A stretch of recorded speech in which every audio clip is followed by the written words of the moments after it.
Ah, quelle belle journée. Mais qu'est-ce que c'est là-bas? Que vois-je? Edwige, c'est toi? Oh, c'est Edwige. C'est pour moi?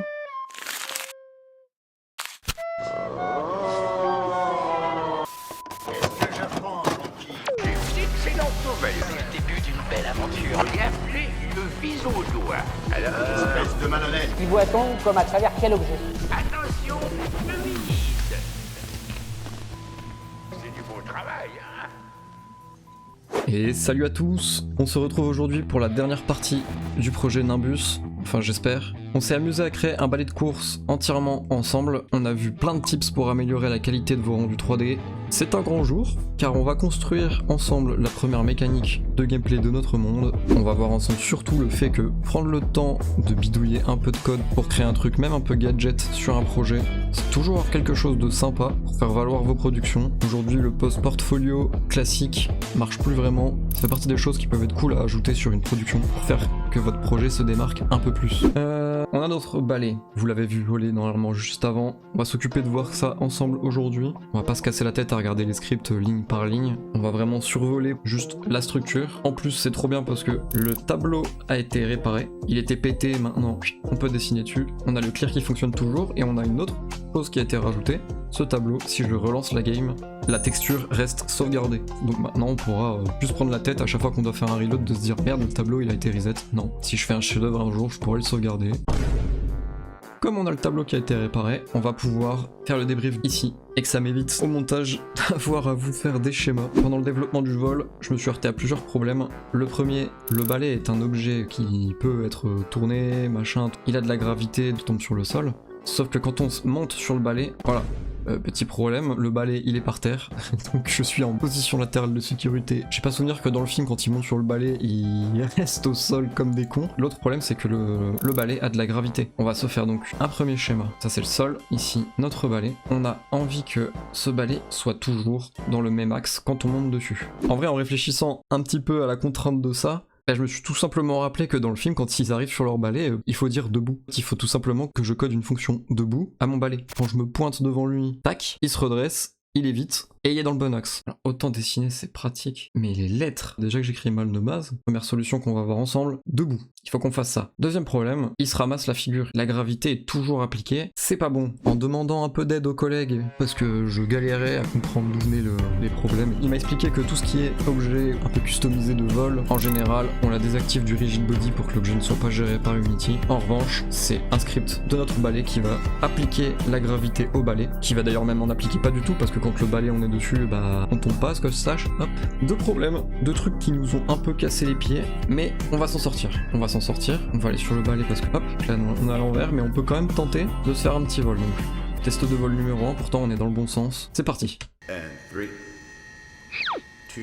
Je n'arrive même plus à avancer. Oh putain. Ouais, c'est complexe. Ça fonctionne, mais vous voyez, si je lâche, on tombe de haut. Et attention, on rejoue la scène du 3. Ah. Et là on traverse le sol, on se tape misérablement la tronche, et c'est foutu. Première étape, il faut que notre balai se mette en mode debout dès qu'on arrive près de lui. Ce qu'on va faire, c'est qu'on va aller shipper le code de notre porte. On s'est emmerdé à faire un système pour que la porte nous détecte. On va utiliser exactement la même chose, cette fois-ci dans Nimbus Controller. Ici les infos, on s'en fout. On va aller sur notre balai, désactiver donc la gravité, donc X-Trigger, gravité. Et puis nous, on va faire, c'est qu'on va agrandir un peu ça. Dès que le joueur sera détecté dans ce cube autour debout, dès qu'on s'en va, on l'active. On a besoin d'une fonction qui applique notre propre gravité custom. On ajoute Apply Over, Nimbus Controller, le Trigger Layer, on va aller pour le Ground Layer, on va mettre tout en ground. Hop là, tous nos rochers sont du terrain aussi, trop cool. Oh, je me frotte les mains, je pense que ça va marcher. C'est extrêmement complexe. Oh là là, mon cerveau. Il faut coder le debout. Debout. Ok. Fonction de base réalisée. Oh, incroyable. Il vole. Mais il est pas censé tomber. Ah oui, il en a rien à foutre. Il s'envole. Et je crois qu'on est sur la bonne route. Debout. Bah ouais, debout. Ouais. L'air de rien, ça marche quand même un peu. Hein. Ouf. Ouais, c'est de la merde. C'est de la merde. C'est ma fonction de grab qui réactive la gravité d'un objet. Shit. Ok. Bon là, c'est l'exemple d'un script qui embête un autre script. mais c'est pas grave. Il s'est mis droit. J'ai fait un peu trop n'importe quoi là. Vous voyez mon cahier des charges, il est pas bon. J'ai pas assez travaillé. Bon, tant pis pour notre schéma. Je vais avoir besoin de clear le tableau. Une phase A. On veut qu'elle ait une gravité normale. Que l'objet tombe, pas qu'il soit comme ça en réalité. Parce que sinon ça va faire beaucoup de calculs en permanence dès que cet objet existera et on veut pas ça. Donc la gravité existe quand il est en phase A. On a la phase B. J'aurais dû l'appeler la phase D pour debout. Hop, je commence à avoir le coup de pinceau. Hein. Là, G égale faux. Ça veut dire fonction. On lance le apply over, apply machin, apply tout ce que vous voulez. On touche pas au balai, il nous a pas détecté, il ne fait rien. On trigger enter, debout égale do action. On va reprendre proprement. On a plusieurs fonctions qui tournent en boucle. Et on vient de créer le apply over pour la lévitation et la gravité custom. Double sécurité. Une fois qu'il est debout, on applique la gravité custom. La rotation, on l'applique après seulement. On accepte les rotations comme ça. Y, on n'y touche pas. En revanche, ce qu'on veut pas, c'est une rotation, voilà, en Z ni en X. Un auto-leveling, on récupère la position ELR de notre rigid body, donc de notre balai. On définit une target. Ok. J'ai hâte. Phase A, le balai a de la gravité. Phase 2, il flotte. Oh, c'est insane. Viens par là, toi. On va aller le tester dans l'atelier. Oh, viens. Ok. On s'éloigne, il retombe. Putain, c'est incroyable. Oh, ok, il vole. Oh, wow, ça y est. Oh putain, du coup, par contre, c'est comme un speeder dans Star Wars. What the fuck. On va faire des petites esquives. On a déjà... Alors, c'est hyper saccadé. Je crois que c'est parce qu'il y a beaucoup de fonctions qui jouent en même temps. On peut pas voir les FPS. Je sais plus comment on fait ça. Ok. Non, pourtant, on n'a pas l'air d'avoir de drop de frame. Ok, de temps en temps, il y a une petite... il y a 1 million de triangles qui sont affichés, donc c'est un peu complexe. Oh là là là là. Est-ce qu'il se remet droit du coup ou est-ce que c'est terminé? Il faut se restabiliser. Capitaine! Non! Alors on a une erreur. Argument... What the fuck? Ça vient d'où? Invalide GUI layout state. Ok. Ça fonctionne parfaitement. Apply over. Ah ouais, on désactive la gravité, donc if mounted, ça on balance. En revanche, si on ne l'est pas, on fait quand même le auto-leveling du balai. Et on est très content. Sûrement optimisable. Non, le script va pas bien. Hein. Non, il va pas bien du tout. En même temps, je crois qu'on fait peut-être n'importe quoi. Qu'est-ce qu'on tourne réellement? Apply vis... Non, c'est pas ça. Non plus. On va régler ces paramètres-là. Le damping, je vais le mettre à 4. Ok. Oh là là, c'est trop bien. Debout. Un peu catastrophique encore la rotation. Et puis pourquoi mon balai est à l'envers? Si je tourne mon rigid body, je tourne tout. D'accord. C'est le visual tilt qui me fait tourner comme ça? Là, je pointe vers la porte. Je vais tout droit. Derrière, ok. Je vais à droite. C'est un peu violent. Ok. Stabilisation de vol, on est pas mal. En réalité, on est très bien. Quand on est très fluide, ça va bien. Mais on n'avance pas toujours vers la direction où on pointe à cause du smooth. Qu'est-ce qu'il me raconte, lui? Le problème ne vient probablement pas du slurp visuel ou du hover. Il vient du fait que tu as deux directions différentes en permanence. Direction désirée et la rotation réelle du rigid body. Remplace quaternion rot et direction par... J'aimerais bien voir la différence. Oui, effectivement, ça enlève... On arrête d'utiliser une variable qui n'est pas bonne. Et à skip, et il me dit que c'est bon. On va voir ça, hein. Debout. C'est pas mal, hein. Le vol, là, on s'est bien amélioré. En fait, le balai est super fluide tant que je bouge la souris, mais dès que je lâche mon input, il lâche totalement. Ouais, ok, j'ai capté. Pourquoi je suis dans le mauvais sens? On va le renvoyer, mais dans l'autre sens. On vient sélectionner tout. On replace bien. Le point de gravité du balai, il est vraiment plus en arrière, hein. Ça, je dirais même qu'il est un poil incliné vers le bas. J'ai capté ensuite l'autre problème qui fait que quand on lâche la souris et qu'on arrête d'envoyer des inputs, on coupe totalement l'arrivée du coup de nos valeurs. Ah ouais, c'est pas bon ça. C'est ça qui me fait... C'est ce truc de merde là? Ok, oh, c'est vraiment trop classe. Oh. Attendez, c'est parfait, c'est bon? Trop bien. Oh là là, insane. Ça y est, on a officiellement un balai de course. Oh la folie. Je peux passer par la fenêtre? Oh là là, tricks. Max speed 15 déjà. On peut avoir une accélération de 3, un peu plus vite. Vertical speed, on va plus vite. Putain, on va beaucoup plus vite. Folie. Ah, c'est trop bien.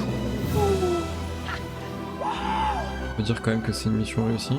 Voilà, le balai, il est en train de rendre l'âme. On va gentiment sauvegarder. Puis on va quitter. Debout. Ouais, ça c'est trop bien par contre. Pour nos deux étapes, on est bon du coup. On a l'étape A avec le balai. On a activé le mode debout. Gravité custom et les fonctions d'alignement. Je crois qu'il reste quelques petits problèmes comme le fait que là, mon collider joueur soit dans le collider balai. Le fait que là, je puisse attraper mon balai aussi. Pour le balai, en vrai, rien de particulier. Donc, récupérer les contrôles de déplacement, les rotations, le fait de pouvoir monter, dismount, clear. Dans le système de e-véhicule, je vais vous montrer un peu ce qu'on fait. En gros, on démarre avec notre joueur. Ça, c'est notre roi. Unity qui s'occupe de récupérer les inputs de mon clavier pour définir si je vais à gauche, à droite. Ce qui se passe maintenant, on a le joueur qui est une entité, on a le balai qui est une entité également, mais qui est un e-véhicule. Un script à part qui sera défini et placé sur tous mes véhicules dans le jeu. Là pour l'instant c'est un balai, mais ça aurait pu être, je sais pas, le Faucon Millennium. Regrouper tous mes véhicules donc plus tard sous un seul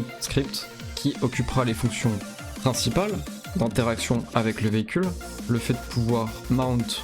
D'ailleurs on l'a pas fait aujourd'hui, j'ai fait la fonction mount mais on n'a pas fait la fonction dismount, mais c'est pas très grave. Tous les e-véhicules donc pourront faire ces fonctions là, c'est un mono behavior pour qu'il soit dans Unity et un e-véhicule. On peut regarder rapidement le e-véhicule qu'on a monté, ça c'est notre interface. Ça permet de gérer les inputs, monter et descendre. En tout cas ça s'appelle l'héritage, c'est assez important mais trop complexe pour aborder là en 5 minutes. Qu'est-ce que ça implique? Tout simplement mon petit joueur quand il arrive tout content tout gaiement et que j'appuie sur E, je vais dire à mon player, lui indique que j'ai l'intention de monter dans ce véhicule, je désactive les déplacements, donc les inputs de mon player. En revanche, là j'active les inputs de mon véhicule.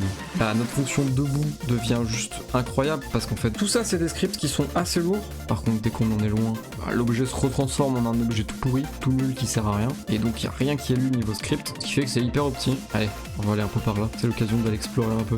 Je suis jamais allé aussi loin du coup. On est sur des terres inconnues. Elle est gigantesque hein, ma planète, faut pas croire. Faut aller vers le soleil aussi. Je sais même pas si on est très haut. Là. Ouais, quand même. En Razmot. Ça tue. Allez, retour à la base. Et hop là, vous êtes arrivé à destination. C'est incroyable.